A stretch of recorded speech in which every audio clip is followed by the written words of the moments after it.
첫 아이를 출산한 산모의 회음 절개 부위. 자, 첫 아이를 출산한 산모의 회음 절개 부위라고 나오는 거 보니 이 산모는 어떻게 분만을 한 거냐면, 그죠? 질식 분만. 질식이라고 하는 것은 어디로? 그죠?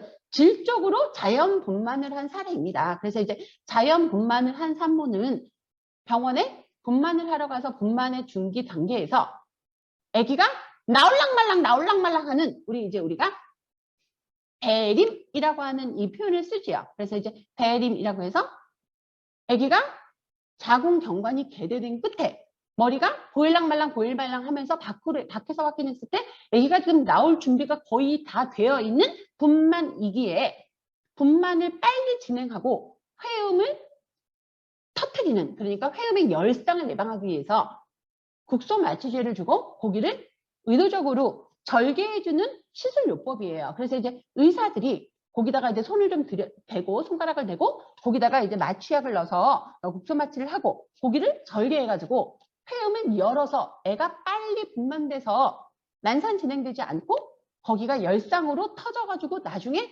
문제되지 않도록 해주게 하는 그런 의료적인 중재로 회음 절개 수술 또는 회음 보호 수술을 진행합니다. 회음보호술, 회음절개술, 질식분만, 정상분만에서 모든 산부인과에서 자연스럽게 진행이 되는 그러한 이제 산부인과적인 중재입니다. 그래서 이제 회음절개 요거는 누구에게나 진행이 되기 때문에 이 절개 부위를 통해서 아이가 빨리 분만을 유도할 수 있게 되고, 그러면서 틀어지면서 발생할 수 있는 여러 가지 위험 부담이 줄어들기 때문에 회음절개술, 보호술이라고도 불리게 됩니다. 그러면 절개해서 아기가 나오고 태반이 나오고 정리가 되고 나면 거기를 봉합을 해주겠죠. 산부인과 의사가 절개한 부위를 깨끗하게 봉합해서 흡수성 봉합사. 흡수성이라고 하는 건 뭐냐면 그냥 살에 녹아 들어가서 그냥 봉합이 되고 나면 스티치 아웃, 실밥을 뽑지 않아도 되는 이러한 실을 통해 가지고 이렇게 봉합을 다 단단히 잘 해놔요. 그럼 이제 걔가 천천히 아물어가면서 엄청 아프고 엄청 쓰리고 앞뒤에 있는 오염 구간에도 적용을 받으면서 어쨌든 회복이 돼야 되는데 오래가는 사람은 1년도 넘게 걸린다 그래요. 그런데 이제 초창기에 이 회음 절개 부위를 봉합하고 나면 하루 이틀 동안 거기가 너무 쓰리고 너무 아프고 너무 막 뻑뻑하고 그래서 산모들이 아기 난 것보다 거기 아픈 게 더 힘들다고 하는 거거든요. 그래서 이제 정상분만, 질식분만을 통해서 아기를 낳은 산모들 같은 경우는 이 회음 절개 부위에 감염되지 않고 통증과 부종을 완화하게 하는 간호를 굉장히 중요한 간호로 적용받습니다. 그래서 이제 여기다가 열 램프를 적용합니다. 그래서 이제 열 램프라고 하는 것은 원적외선 램프를 이렇게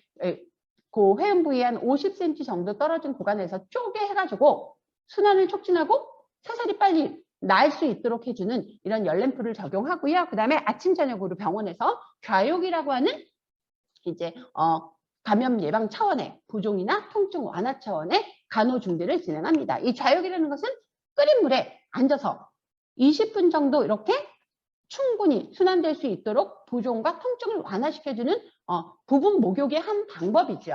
부분 목욕, 그건 뭐예요? 거기만 어디 회음 절개 부위만 딱 닿을 수 있는 정도의 깊이의 대야를 사용해서 물을 끓여서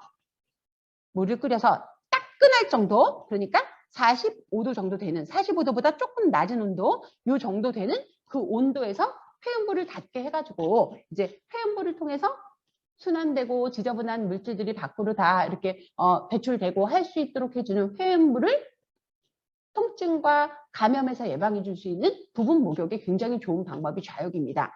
좌욕하고 열램프를 적용을 해가지고 이제 어쨌든 그 상태가 빨리빨리 회복될 수 있도록 해주는데요. 열램프를 이제 적용할 때는요, 열이 가해질 피부 상태를 먼저 잘 봐야 된다. 이 사정이라고 하는 단어는 전문가의 눈으로 환자에게 일어나고 있는 상황에 대해서 정확히 파악하는 단계입니다. 어세스먼트라고 하거든요. 그래서 열이 가해질 피부 상태, 거기를 먼저 잘 사정해야 됩니다. 그래서 이제 온도가 가해지게 되면 산모가 혹시라도 피부에 자극을 받을 수 있으니 거기를 먼저 잘 확인한다라고 하는 단어가 아주 쉽게 적용이 되고 있네요. 그래서 적용 시간은 20분에서 30분 넘지 않도록 해야 되는 거예요. 그래서 적어도 30분까지만 가능하기 때문에 이상이라고 하는 단어는 위험한 단어인 거고요.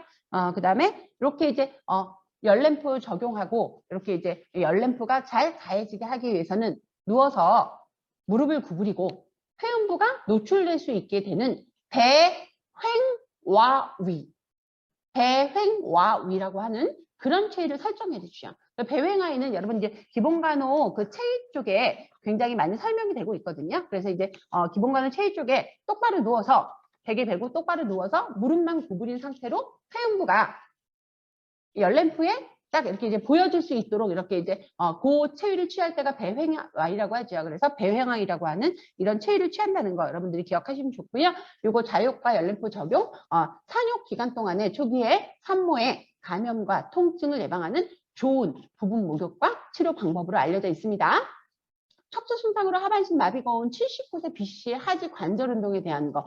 하반신 마비가 왔으니까 이 사람은 스스로 하지 관절 운동을 할 수 없죠. 그러니까 이제 이 사람들은 어떤 치료사에 의해서 하루에 정해진 시간에 수동적 관절 범위 운동을 해야 될 것 같아요. 수동적. 그러니까 수동적 관절 범위 운동은 내가 스스로 할 수 없는 환자에게 적용하는 전문 치료 요법의 하나죠. 그래서 이제 이분들이 관절을 구부려서 경직으로 관절이 망가지는 것을 예방하기 위해서 이렇게 이제 하루에 일정 시간을 정해서 이렇게 계속 하지 관절 운동을 진행을 하게 되는데요. 관절을 구부리면서 이제 굴곡과 신전이 자연스러운지 봐야 되고 하면서 근육 강직, 뻣뻣해지는 이 강직이 나타나게 되면 빨리 주치의에게 보고가 돼야 되겠죠. 그래서 만약에 경련이 일어나거나 강직이 일어나면 일단 운동을 중단해야 돼요. 그리고 이제 근육을 이완시킨 다음에 휴식을 취하고 그 다음에 다시 한번 해보거나 안 될 것 같으면 와서 주치의가 환자의 상태를 좀 지켜봐야 된다는 거예요. 그래서 강직이나 경련이 일어날 때 억지로 진행하는 것은 굉장히 위험하다.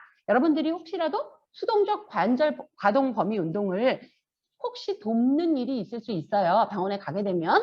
그러면 경직이나 경련이 일어날 때 억지로 하지 말라라는 것을 여기서 이제 굉장히 중요하게 보고 있는 거예요. 그래서 이제 관절 범위 운동을 이제 초과하지 않도록 굴곡과 신전이 자연스럽게 이루어지도록 이렇게 진행을 해야 된다는 거. 그래서 이제 타인에 의해서 제공이 되어지기 때문에 수동적 관절 범위 운동이라고 우리가 표현을 해요. 수동적 관절 범위 운동. 예. 심한 연화곤란. 이 연화곤란이라고 하는 것은 뇌에서 보내는 신호로 인해서 뭔가를 삼키게 되는 반응을 얘기하죠. 연수라고 하는 뇌에 어떤 회로가 있고요. 이 연수에서 신호를 보내서 뭔가를 삼키게 하는 반응이 나타나게 되는 것을 바로 연화라고 하는데요.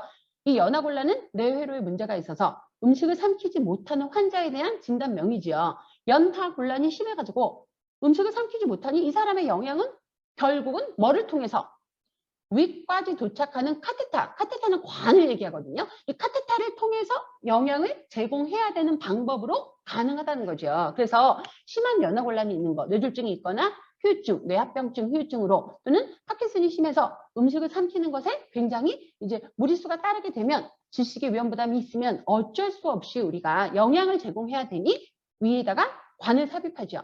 카테타를 삽입해서 때가 되게 되면 그 영양시기를 제공하면서 영양을 진행해 주게 되는데요. 이제 위관 영양이라고 하는 것은 어떻게 보면 환자의 입장에서는 가장 생명을 유지하는 최후의 보루 같은 부분이에요. 그래서 음식을 뜯고 씹고 맛보고 삼키고 하는 그 능력이 굉장히 사실은 인간에게는 행복한 능력이라고 이렇게 보시면 되고요. 영양식을 줄 때 반자이나 자위를 취하면 어때요? 중력에 의해서 자연스럽게 이제 관을 통해서 음식물이 내려갈 수 있으니까 위관 영양할 때 가장 좋은 자세는 반자이나 자위죠. 이거는 어렵지 않은 것 같은데요, 여러분, 그죠? 반자이나 자위예요. 그리고 피딩백은 우리가 이제 보통 공급할 때 30분 이상 천천히 주는 것이 맞아요. 왜냐하면 이게 들어가면서 위에 연동 운동도 진행이 돼야 되고 위액과 영양분이 섞여서 또 십이지향으로 전달이 돼야 되기 때문에 너무 후루룩 주게 되게 되면 소화에 문제를 발생할 수 있어요. 또 연동 속도가 느리게 되면 위에서 십이지향으로 들어가는 것들이 이제 속도가 느리게 되면 위에서 역류가 될 수 있어서 구토 반응이 나타날 수도 있어요. 그래서 30분 이상으로 천천히 주입하는 게 굉장히 중요합니다. 그리고 체온보다 조금 높게 제공을 해야 장에 자극이 없겠죠. 장기의 온도는 우리 피부 표면의 체온보다 좀 높거든요. 그래서 그것과 온도를 좀 맞춰줘서 체온보다 약간 높게 체온을 측정해서 환자의 체온보다 약간 높게 준비하는 것이 좋고요. 주입이 끝나게 되면 관에 그 영양액이 남아있으면서 막힐 수 있겠죠. 그러니까 한 30cc에서 60cc, 그러니까 관의 상태에 따라서 이제 물을 통과시키는데요. 주입 전으로 30에서 60cc 동 위관이 비워질 수 있도록 물을 통과시키는 거 이렇게 기억하시면 좋을 것 같아요. 그래서 주입이 끝나면 물을 30에서 60cc 전후가 아니라 주입이 끝나면 물을 통과시키는 것이 관을 깨끗하게 보관하는 좋은 방법이 되겠죠. 예, 그다음에 하루 한 회 정도 잔류시기를 확인하는 건 아니고 이 잔류시기라는 거는요. 영양시기를 주기 전에 꼭 확인해야 되는 굉장히 중요한 사전 체크 방법입니다. 뭐냐면 위에 소화되지 않은 영양액이 옆에 잠깐 써놓으실래요? 100cc. 100cc면요. 종이컵으로 3분의 2 정도 용량이니까 꽤 많이 남아있는 거니까 위관 영양을 하루에 3번 준다, 4번 준다라고 할 때 사전에 먼저 잔류시기가 있는지 꺼내보는 거예요. 주사기로 꺼내봤는데 와 100cc 이상 남았어. 그러면 이 사람 지금 소화 안 되는 거니까 영양시기를 더 주면 어떻다? 위험할 수 있다. 소화를 못하고 있잖아요. 다른 방법으로 영양을 제공하는 방법을 찾아야 되기 때문에 줄 때 매번 사전에 잔류시기를 확인해야 되고 걔가 몇 cc 넘으면 안 된다? 100cc 넘으면 안 된다. 라고 하는 기준을 꼭 지키셔야 돼요. 그래서 잔류시기는 이거 되게 중요한 내용이고요. 우리가 이제 병원에 가게 되면 스스로 음식을 삼키는 분들이 많지 않은 이런 노인이 많은 현장의 특성상 이렇게 위관 영양을 주는 환자들을 많이 보거든요. 그래서 반드시 사전에 매번 식사를 줄 때마다 잔류 시기가 몇 cc, 100cc 이상 되지 않는지 확인하고 꺼냈더니 100cc가 됐어. 그러면 어떻게 해야 돼요? 그건 다시 넣어줘야 돼요. 다시 넣어주고 그리고 다시 시기를 시작하면 되겠죠. 왜 넣어줘야 되면 그 안에 전해질이라든지 위에 섞인 필요한 물질들이 남아있기 때문에 그건 넣어주고 시작해야 된다. 그래서 잔류시기 확인 후에 뽑아버리지 않고 반드시 넣어주고 위관 영양을 천천히 진행하면 좋겠다. 이 30분 이상 천천히 진행하는 거 환자에게 무리 없는 이런 시기 제한 시간으로 그러면 꼭 알고 계시면 좋을 것 같아요.